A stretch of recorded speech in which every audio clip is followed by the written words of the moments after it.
And now we're going to look at guitar chords that when you first think of them, they're going to be challenging, but in the grand scheme of playing, they're not that hard. And the term 7 or the digit being added might confuse you, but just know that they're not as difficult as they first seem, and don't let it deter you from thinking or cause you to think that they're any more challenging than any of the other chords we've covered so far.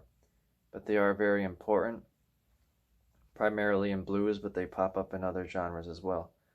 So we're going to start off with this chord, similar to the C, but it's actually the G7. So if we have our regular C, and for example, we simply take the ring finger and move towards the ceiling, do the same thing with the second finger. So this is our third finger, moves to the fat string, 3rd fret. Second finger moves to, I'm going to give you specifics on it in a second. Second finger moves to the 2nd fret on the 5th string. Now with the C, you would normally have the first finger here on the 1st fret on the B string or 2nd string. Now we're moving it onto the skinny string. So a little difference between the C and the G7, or little subtle differences. C to the G7, and also that same kind of angular shape.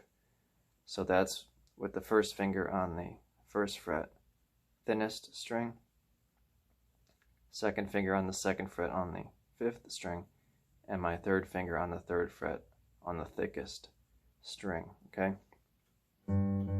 So we're keeping that angle. You want to be pressing down hard enough. And if you're not appropriately in the right position, you won't get notes like this with clarity. Okay, so work on that, pick out and strum and so forth. Now I want to show you another chord here. We're going to do 3 in total in this video.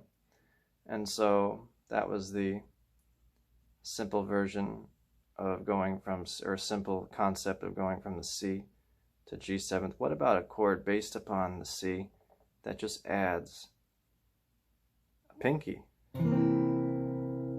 Well, this next one is not very different from what you know of your C, but it's going to involve all your fingers being involved. So I'm not going to explain how to play the C. I've done that, and you can look up my video on that recently.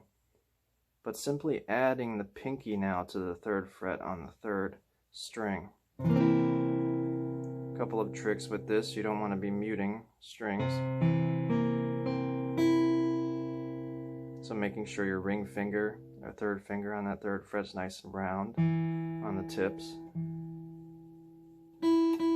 Making sure our first finger is round enough so we're getting that top string. Okay. You can see these aren't that hard. But this one is hard for beginners because it's a little strange looking. Strange feeling at first, but I've put it down so many times that I can just simply make the shape reliably. Because typically when you think of B, you may think of the difficult bar chord. But this is kind of a nice little shape once you get it. And even on a narrow guitar with a narrow neck like this, I can still put it down without muting any strings. Like the culprit would be this B string here. That'd be one of them. If this finger here is not positioned just right, you can see how it would mute the B string.